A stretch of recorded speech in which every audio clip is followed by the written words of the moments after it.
নমস্কার, আমি নির্মলেন্দু ব্যানার্জি। উপলব্ধি ব্লগেতে আপনাদের সকলকে স্বাগত। আমি গড়বেতাতে এসেছিলাম। আসার পরে শুনলাম যে বিষ্ণুপুরেতে মেলা চলছে, তাই ভাবলাম মেলাও চলছে আর মল্ল রাজাদের বিষ্ণুপুর একটু দর্শনও করে আসি। মল্ল রাজাদের ইতিহাস তো ছড়িয়ে আছে বিষ্ণুপুরের আনাচে কানাচে, সেই জন্য আজকে বেরিয়ে পড়লাম। এখন আমি গড়বেতা বাস স্ট্যান্ডে এসেছি। এখান থেকে বাস ধরে বিষ্ণুপুরের দিকে রওনা দেব। সেখানে গিয়ে তারপরে আবার আপনাদের সঙ্গে কথা হবে।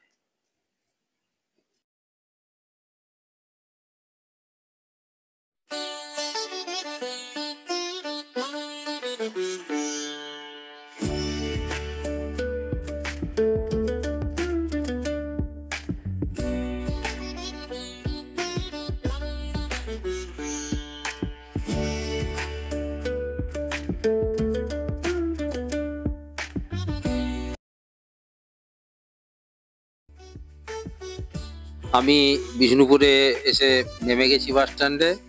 এবার এখান থেকে একটা টোটো রিজার্ভ করে মল্ল রাজাদের যে সমস্ত রাজবাড়ি বা রাসমঞ্চ, জোড়া মন্দির, এগুলো সব দেখতে যাব। এখান থেকে যদি নেমে আপনারা টোটো রিজার্ভ করেন, আপনি যেখান থেকে যাবেন সেই জায়গা থেকে গিয়ে বিষ্ণুপুরে ওইগুলি সব ঘুরে দেখিয়ে দিয়ে আপনাকে আবার সেই আগের জায়গাতে পৌঁছে দেবে। তার জন্য ওরা 400 টাকা নেবে। এটা হয়তো মেলার সময় বলে 400, অন্য সময় কিছু কমও আপনারা বার্গেনিং করলে হতে পারে। আর এখানে আসতে হলে আপনারা কিভাবে আসবেন, আপনারা কলকাতা থেকে সরাসরি বাস যোগাযোগ আছে বিষ্ণুপুরে। এছাড়া ট্রেনেও আসা যায়। ট্রেনে আসলে বিষ্ণুপুর স্টেশনে নামতে হয়, ওখান থেকে অটো বা টোটোই করে আপনারা রসিকগঞ্জ যে বাস স্ট্যান্ড ওখানে উপস্থিত হবেন। ওখান থেকে আবার টোটো ভাড়া করে নিয়ে বিষ্ণুপুর ভ্রমণ করবেন। গিয়ে বিষ্ণুপুর ভ্রমণ করে তাদের রাজাদের যে সমস্ত প্রাচীন কীর্তি আছে সেগুলো দেখবেন। আমি উপলব্ধি ব্লক থেকে এসেছি। আজকে এখানে বিষ্ণুপুরের কিছু বিশেষ জায়গা আমি ঘুরে আপনাদেরকে দেখাবো। প্রথমে এসেছি পোড়ামাটির হাটে। এসে পোড়ামাটির হাট থেকে আরও অন্যান্য জায়গাগুলোয় যাব এবং আপনাদেরকে দেখাবো এবং বিষ্ণুপুরের প্রাচীন ইতিহাস সম্বন্ধে কিছু কিছু বলবো। তার আমাদের প্রথম ভ্রমণটা আমরা পোড়ামাটির হাট থেকেই আরম্ভ করছি।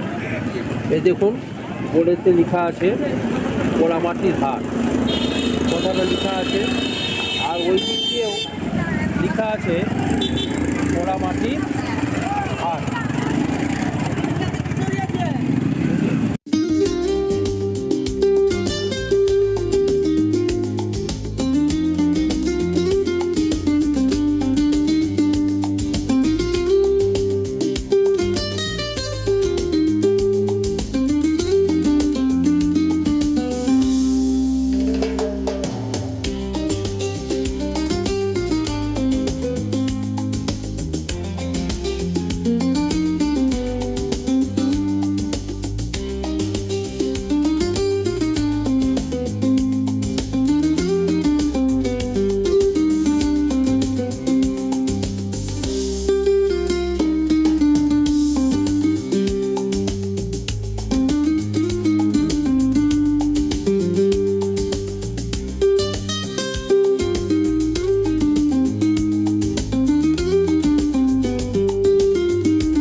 এই যে দেখতে পাচ্ছেন, এইদিকে দুটি মন্দির আছে। এটা ওই জোড়া মন্দির যে নির্মাণ শৈলী, সেই শৈলীটি তৈরি করা হয়েছে। আর অপর দিক দিয়ে আরেকটা মন্দির আছে, আপনারা দেখতে পাচ্ছেন। এইখানে মোট 3টে মন্দির আছে। এর মধ্যে ওই দিকে দূরে আরেকটি মন্দির দেখা যাচ্ছে, ওইটি কালাচাঁদের মন্দির। ওইটাকে এখান থেকে আরও কিছু ঘুরে ওই জায়গাটায় যেতে হয়, সেজন্য আজকে আর ওইখানটায় যাচ্ছি না। এই যে মন্দিরগুলো দেখছেন, 3টে মন্দির এখানে, এর সম্বন্ধেই আমরা কিছু আলোকপাত করছি, আপনারা সেটা দেখবেন। যদিও মন্দিরগুলো দেখতে পাচ্ছেন এটা জোড় মন্দির বলা হচ্ছে, জোড় মন্দির বলা হলেও ওই যে তিনটে কিন্তু একক একক মন্দির আছে, ওই তিনটে একক মন্দিরকেই জোড় মন্দির বলা হয়। তার ভিতরে একটা বড় মন্দির আছে, আর বাকি দেখবেন এই দুটো ছোট মন্দির আছে। এগুলো ওই সেই প্রাচীন বাংলার চালা রীতিতে গঠন করা হয়েছে। শিখর দেশ আছে, রাজা কৃষ্ণ সিংহ এই মন্দিরগুলো নির্মাণ করেছিলেন। এটার মন্দিরের পিছনের দিকগুলো ঘেরা আছে, কোনো প্রাচীর টাচীর নাই, আর তিন দিকে তিনটে তোরণ আকারের দরজা করা আছে। আর এই যে মন্দিরগুলো তৈরি হয়েছে এগুলো দেখবেন পোড়ামাটির ইট দিয়ে তৈরি হয়েছে। তার কারণ বাংলাতে ওই পাথরের অপ্রাচুর্যতা, যার জন্য ওগুলোকে পোড়ামাটি দিয়ে তৈরি হয়েছে, এবং তার উপরেতে আবার ওই পোড়ামাটিতেই ছোট ছোট মূর্তি ইত্যাদি কারুকার্য করা আছে। এইটা তখনকার মন্দির রীতির বৈশিষ্ট্য অনুসরণ করা হয়েছে, এবং সেইটাকে অনুসরণ করেই এইখানেতে পোড়ামাটির শিল্প গড়ে উঠেছে।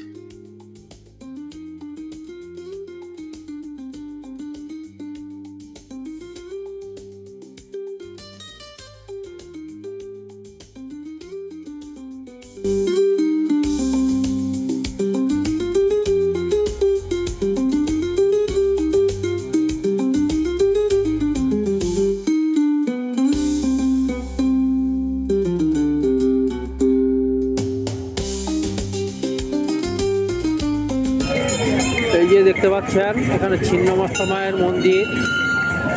এই মন্দিরেতে আমরা এসেছি, ভেতরের ফটোগ্রাফি নিষিদ্ধ আছে, ওই জন্যে আমরা ভেতরে কোনো ফটোগ্রাফি করছি না। এই যে জোড় মন্দির আছে দেখালাম, ওইখান থেকেই কাছে এটা হেঁটে হেঁটে চলে আসা যায়। 5 মিনিটের পর আসলে আপনারা মা ছিন্নমস্তার মন্দিরে আসতে পারবেন এবং পূজা দিতে পারবেন। এখানেতে শিবেরও মন্দির আছে এবং মা ছিন্নমস্তারও মন্দির আছে। এখানে যে সমস্ত ভক্তবৃন্দ তারা এসে মায়ের পূজা দিয়ে যায়, আপনারা দেখতে পাচ্ছেন এখনও বেশ কিছু ভক্তের ভিড় আছে এখানে। এসে মায়ের মন্দিরেতে ওরা লাইন দিয়ে পূজা দিচ্ছে বা মাকে প্রণাম করছে, এসে ভক্তি নিবেদন করছে। আমি ইতিমধ্যেই ছিন্নমস্তা মায়ের মন্দিরের ছবিটা আপনাদেরকে দেখিয়ে দিয়েছি, এবং আমরা এর পরের গন্তব্যে আমরা চলে যাব। তাই ছিন্নমস্তা মায়ের মন্দিরের ছবিটা এসে আপনাদেরকে দেখিয়ে দিলাম। চলুন এবার ওই প্রাচীরের গেট দিয়ে ভেতরে যাওয়া যাক, গিয়ে মায়ের মন্দিরের ভেতরটা দেখি। মায়ের মন্দিরের ভেতর বলতে যেটা বললাম, যে গর্ভগৃহেতে দেখবেন লাল সালু দিয়ে ঢাকা দেওয়া আছে, ওখানে প্রবেশ করা যাবে না। সামনের যে ওই চালার মতো অংশটি আছে ওইখানে ছবি চাপা দেওয়া আছে, ওগুলোতে ঘুরিয়ে দেখাবো। আর সেই সঙ্গে যে পুরোহিত মশাইরাও বসে আছেন সেটাও দেখতে পাবেন। এই মন্দিরটি 1973 সালেতে নির্মিত হয়েছিল এবং একটি বিশিষ্ট মন্দির হিসাবে এখানে স্থান করে নিয়েছে। সেই মায়ের মন্দির আমরা দর্শন করলাম, এবারে আমরা এখান থেকে চলে যাব।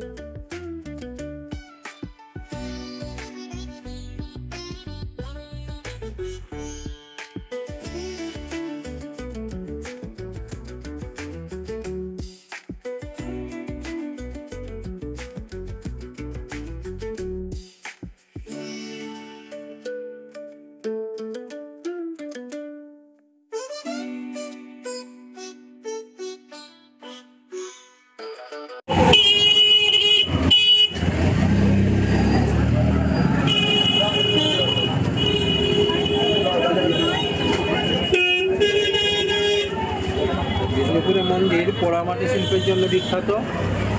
সামনে যে সমস্ত দোকান আছে অধিকাংশ দোকানেই পোড়ামাটি শিল্পের জিনিস বিক্রি হচ্ছে। বিভিন্ন সাইজে বিভিন্ন দামের আছে, আপনারা আপনাদের ইচ্ছা অনুযায়ী কিনতে পারবেন। এছাড়াও এখানেতে যে সমস্ত মেয়েদের ইত্যাদি লকেট মূর্তি সেগুলো পাওয়া যাচ্ছে। আর এই দেখুন বড় বড় যে সমস্ত হাতি ঘোড়া ইত্যাদি সেও পাওয়া যাচ্ছে। এইখানেতে এক একটি দোকানেতে বিক্রি হয়। ওইদিকে দেখতে পাচ্ছেন নাগ টেরাকাটা সেন্টার, এখানে আছে যে টেরাকোটা এম্পোরিয়াম। এবং আমি যেটা দেখালাম এইখানেতে, এটা হচ্ছে সায়ন টেরাকোটা, তাদের ছবিটা আমি আপনাদেরকে দেখালাম। দেখতে পাচ্ছেন আমরা দলমাদল কামানের কাছে এসে উপস্থিত হয়েছি। এই কামানটি সম্ভবত মল্ল রাজাদের যে সমস্ত নির্মিত কামান আছে এইটি সর্ববৃহৎ, এবং এটা পেটা লোহার তৈরি। এই যে কামান, এই কামানের সাহায্যে কথিত আছে মদনমোহন বর্গী আক্রমণের সময় নিজে যুদ্ধ করেছিলেন। সেই জন্য অনেকেই লোকগাথা অনুযায়ী এটা বিশ্বাস করে। এখানে বিষ্ণু বা কৃষ্ণ প্রধান রাজারাই তো মানে কৃষ্ণের যারা অনুসারী, কৃষ্ণ বা বৈষ্ণব মতাবলম্বী, তারা এখানে রাজত্ব করতেন। সেই জন্য এই বিষ্ণুর নাম অনুসারেই এই নাম হয়েছে বিষ্ণুপুর। প্রাচীন আমলের নাম ছিল মল্লভূম। মল্লভূম আসলে প্রথমে ছিল রাঢ়ভূম, তো রাঢ়ভূমের নাম হলো মল্ল রাজারা রাজত্ব করার জন্য মল্লভূম। পরবর্তী ক্ষেত্রে এইখানেতে যখন এসে ওই মল্ল রাজারা রাজত্ব করছিলেন, সেই সময়ই এইখানের নামটা পরিবর্তন করে, যেহেতু তারা বিষ্ণুর উপাসক ছিলেন, বিষ্ণুপুর হয়েছিল।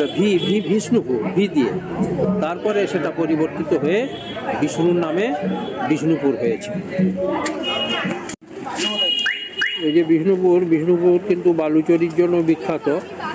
এইখানেতে সমস্ত বালুচরি শাড়ির দোকান আছে, পাবেন, এবং তাঁতিদের কাছ থেকেও সংগ্রহ করা যায়, দোকান থেকেও নেওয়া যায়। আমি একটা দোকান রাস্তাতে দেখতে পেলাম, সেই জন্য আপনাদেরকে দেখালাম। এখন বিষ্ণুপুরে মেলা চলছে, আমি এই মেলার কাছে এসে উপস্থিত হয়েছি এবং মেলার ভিতরটা একটু আপনাদেরকে ঘুরিয়ে দেখাচ্ছি। যেমন দেখুন, আপনাদেরকে দেখাবো, আপনারা লক্ষ্য রাখুন। এই যে গেটটা দেখতে পাচ্ছেন, এইখানেতে লেখা আছে পরিষ্কার করে বিষ্ণুপুর মেলা। এই গেটের দিকেই ঢুকতে হয়। এখন মেলা শুরু হতে দেরি আছে, সন্ধ্যার পর আরম্ভ হবে। চলুন আমরা অন্য জিনিস দেখার জন্য চলে যাচ্ছি। দেখুন, আমরা রাসমঞ্চে এসেছি, আমরা ভেতরে যাব এবং রাসমঞ্চ সম্বন্ধে যা বিবরণ, সেই বিবরণগুলো আমরা দেব। তার আগে আমি নিচের থেকে রাসমঞ্চটা একবার আপনাদেরকে দেখিয়ে নিচ্ছি। এখানে বহু দর্শক এসেছে, দর্শকরা সকালে দেখছে এবং আসছে। আমরা এই রাসমঞ্চ আপনাদেরকে দেখিয়ে পরের গন্তব্যে আবার যাব। চলুন আগে রাসমঞ্চটা দেখে নেওয়া যাক। দেখুন, রাসমঞ্চের ভেতরের যে দৃশ্যটা, সেটা আমি দেখাবার চেষ্টা করছি আপনাদেরকে। এইভাবে প্রকোষ্ঠগুলো ভাগ করা হয়েছে, দিয়ে তার ভেতরে ঘুরে বেড়ানোর বন্দোবস্ত আছে।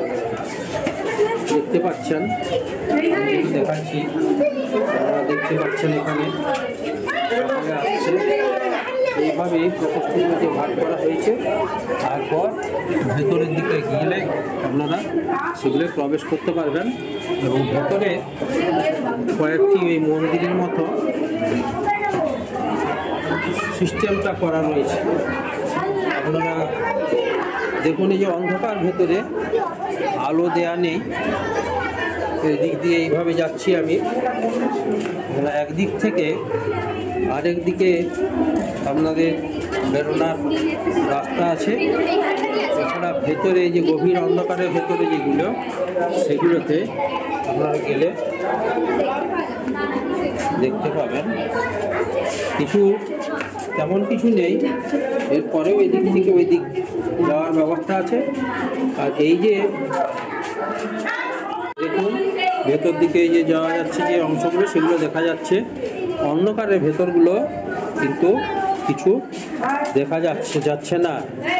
এই দিক থেকে যদি যাই, গেলে দাঁড়িয়ে থাকলে এইখান থেকে পিছনের অংশগুলো অন্ধকার দেখবেন, কিন্তু যদি সামনের দিকে যান তাহলে পরে আপনারা দেখতে পাবেন যে আলো আসে বাইরের দিকে, কিন্তু ভেতরের দিকে কোনো আলো নেই, অন্ধকার হয়ে আছে। লাইট দেওয়া নেই।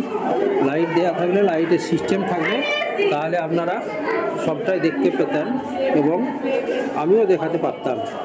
যাই হোক, যতটা পারছি ঘুরে ঘুরে দেখানোর চেষ্টা করছি। এই যে আমরা মৃন্ময়ী মন্দিরে এসে উপস্থিত হয়েছি। মৃন্ময়ী মন্দিরের ভেতরের দিকে আমরা যাচ্ছি। এটা অতি প্রাচীন মন্দির। এটা রাজা গোপাল সিংয়ের সময় তৈরি হয়েছিল। তারপর থেকে মৃন্ময়ী মায়ের পূজা হয়ে আসছে।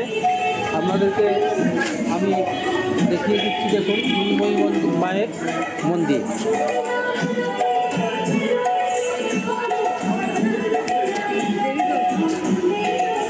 এই হচ্ছে মৃন্ময়ী মায়ের মন্দির। ভেতরে গান বাজছে।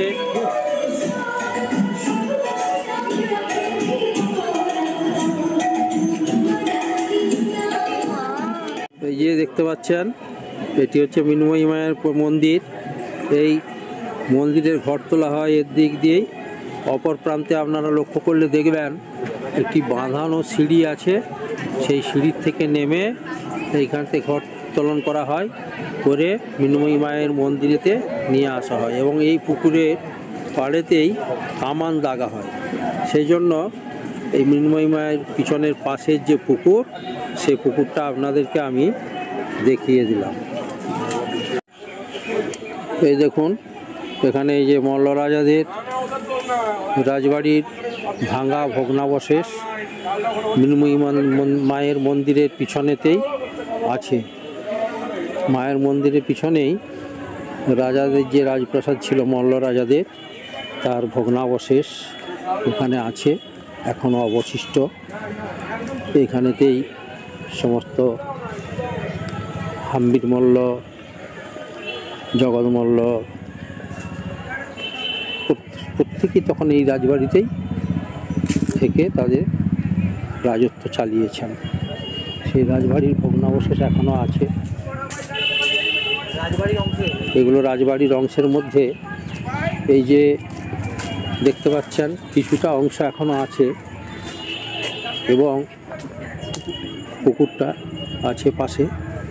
এই যে রাজাদের এখনও কেউ কেউ এখানে থাকেন, সেজন্য রাজবাড়ির অংশ। আর এই যে পুকুরটা বলছিলাম, এইখানে দেখুন বাঁধানো ঘাট আছে, তৎকালীন যুগের নির্মিত বাঁধানো ঘাট। আর এই হচ্ছে সামনে পুষ্করিণীর জলাশয়। রৌদ্রের আলো পড়েছে এবং সামনের এই যে দেখছেন, এটা হচ্ছে বাঁধানো চাতাল। কিছুটা এখন ফাট ধরেছে, কারণ পুরনো হয়ে গেছে। এটা সম্ভবত রড দিয়ে পরবর্তী ক্ষেত্রে সাইডের এগুলো করা হয়েছে। মৃন্ময়ী মন্দিরের বাইরের দিকেই রাধেশ্যামের মন্দির আছে। ঠিক গেট থেকে বেরোলেই আপনারা সামনে দেখতে পাবেন, তাতেও টেরাকোটার কাজ করা আছে এবং সেখানেতে টেরাকোটার কাজ দিয়ে ওই মন্দিরগুলিও নির্মিত হয়েছে। আপনারা দেখতেই পাচ্ছেন।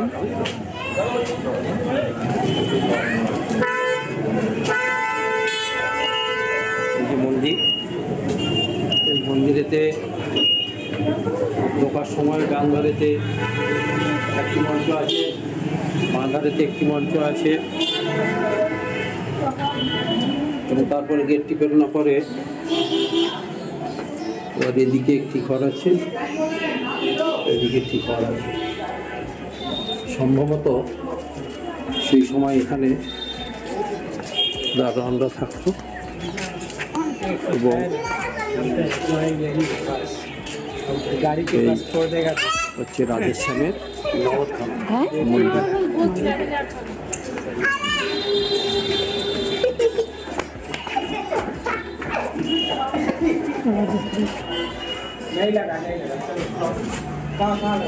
এটি বিস্তীর্ণ অঞ্চলে থাকা রাধাকৃষ্ণের মূর্তি দ্বারা শোভিত নির্মিত হয়েছে। 1758 খ্রিস্টাব্দে মল্লরাজ চৈতন্য সিংহ এটা নির্মাণ করেছিলেন। মহারাজ চৈতন্য সিংহ এটা নির্মাণ করেছিলেন 1758 খ্রিস্টাব্দে। এই দেখুন, এখানে গৌরাঙ্গের মূর্তি রাখা আছে।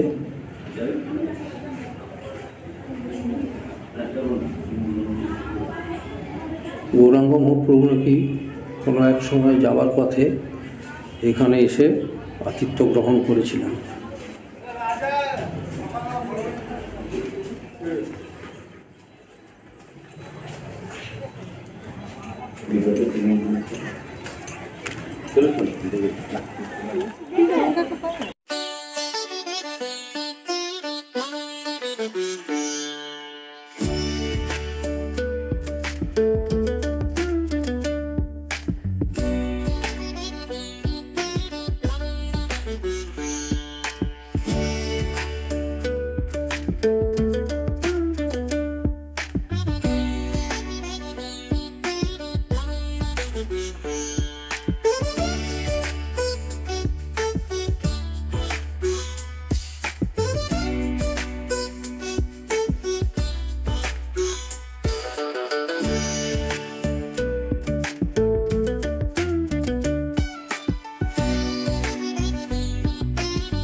দেখুন, পাশেই আরেকটি মঞ্চের উপরেতে রাধা কৃষ্ণের মূর্তি আছে।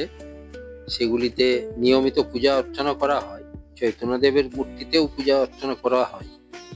আর এইখানেতে যে মূর্তিগুলি দেখছেন, এগুলি সবই বৈষ্ণব ধর্মের অনুসারী, অর্থাৎ বিষ্ণুপুরের রাজারা বৈষ্ণব ধর্মের অনুসারী থাকার কারণেই এই সমস্ত মন্দিরগুলি নির্মাণ করেছিলেন। আপনারা এতেও টেরাকোটার কাজ দেখতে পাবেন এবং পাথরের চাতালের উপর মন্দির নির্মিত হয়েছে।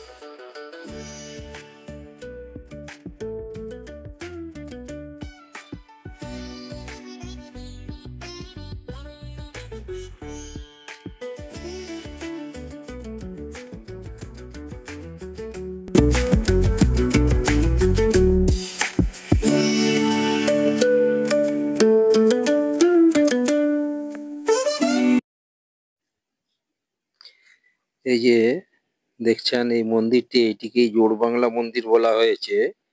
এখানেতে কেষ্টরায় নামে বহুল পরিচিত এই দেবালয়টি গঠন করা হয়েছে। এতে সূক্ষ্ম টেরাকোটার কাজ করা আছে, দেখতে পারবেন। এটা 1655 খ্রিস্টাব্দে রাজা প্রথম রঘুনাথ সিংহের দ্বারা নির্মিত হয়েছিল। এতে দুটো বড় দোচালা অনুদৈর্ঘ্য যে বিয়ে আছে দেখুন, সেগুলো যুক্ত হয়ে গেছে, ঢাল হয়ে এসে যুক্ত হয়ে গেছে। এবং মধ্যিখানে রয়েছে ইট নির্মিত একটি চারচালা, যেটা দেখতে অবিকল কুটিরের মতো, যার জন্যেই এটাকে জোড়বাংলা বলা হয়। এবং একটা ঠিক বর্গাকার যে বেদির উপরে এই মন্দিরগুলি স্থাপিত হয়েছে। এবং ভেতরেতে সেখানেতে শ্রী চৈতন্যদেবের মূর্তি আছে এবং কৃষ্ণরায়জির মূর্তিও আছে, এবং তাতে সেইভাবেই পূজা অর্চনা করা হয়। এবং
এই যে সামনে দেখছেন যে চৌকা মতো ঘরটি দেখা যাচ্ছে, এইটি হচ্ছে গুম ঘর।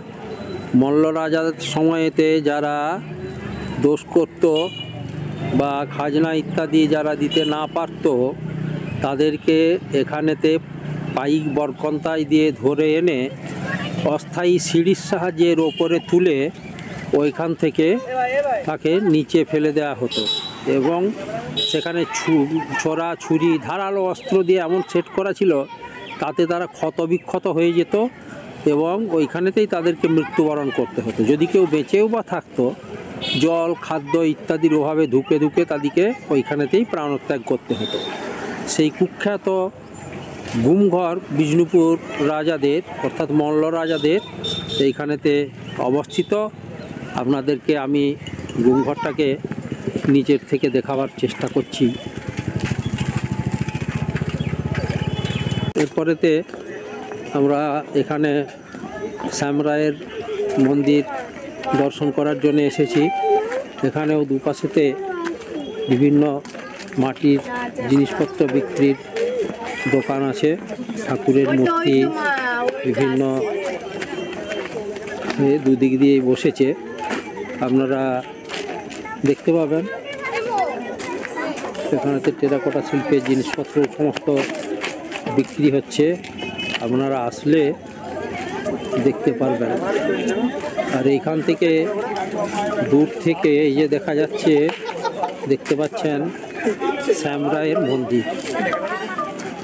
এই হচ্ছে শ্যামরায়ের মন্দির, এখান থেকে দেখা যাচ্ছে গোড়া পর্যন্ত এবং কাছেতে যাওয়ার পরে আপনারা আরও বড় হিসাবে দেখতে পারবেন। ভেতরে ফটোগ্রাফি নিষিদ্ধ আছে সম্ভবত, যার জন্য বাইরের থেকেই আপনাদেরকে দেখানোর চেষ্টা করছি।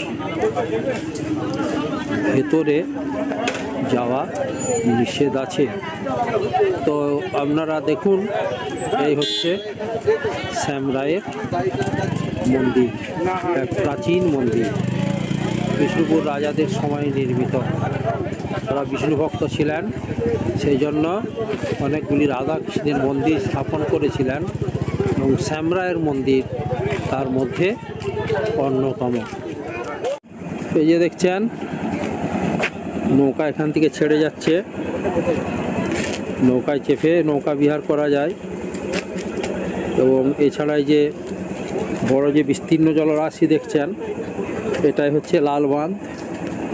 এই লাল বাঁধকে ঘিরেই প্রাচীনকালে ঐতিহাসিক কাহিনী বর্ণনা করা হয়েছে। আমি চান এটা হচ্ছে লাল বাঁধ, এর সাথে বিষ্ণুপুর রাজাদের প্রাচীন কাহিনী অনেক কিছু জড়িত আছে। বিশেষত লালবাইয়ের নামে এই বাঁধটা তৈরি করেছিলেন রঘুনাথ সিংহ। তিনি তার একজন পার্সিয়ান নর্তকী ছিল, সেই নর্তকীকে পরবর্তী ক্ষেত্রে তিনি নিজের কাছে রেখেছিলেন, রেখে প্রতিপালন করছিলেন। কিন্তু যে পারিষদবর্গ ছিল তাদের সেই জিনিসটা পছন্দ ছিল না। তারাই কোনো এক সময়তে কৌশলে লালবাইকে এই লাল বাঁধে এনে এখানেতে ডুবিয়ে মেরেছিল। সেই লালবাইয়ের নাম অনুসারে পরবর্তীকালে এই বিশাল সরোবরকে খনন করেছিল এবং এটার নাম দিয়েছিল লালদি। এই যে এই পর্যন্তই ঘুরে আপনাদেরকে দেখালাম মন্দির নগরী বিষ্ণুপুরের কিছু মন্দির। মোট 20টা মন্দির আছে, সবগুলো তো আর আমার পক্ষে ঘুরে দেখা সম্ভবও হয়নি। 7টা দিঘি আছে, পোকাবাঁধ, লালবাঁধ ইত্যাদি করে। তো দিঘিগুলো আর দেখতে যাওয়া সম্ভব হয়নি। যাই হোক, যতটা পারলাম আপনাদেরকে দেখালাম। দেখে কেমন লাগলো জানাবেন। আর যদি ভালো লেগে থাকে তাহলে আমার চ্যানেলটাকে লাইক শেয়ার করে সাবস্ক্রাইব করে দেবেন এবং পাশে থাকা বেল আইকনটা প্রেস করে দেবেন। নমস্কার।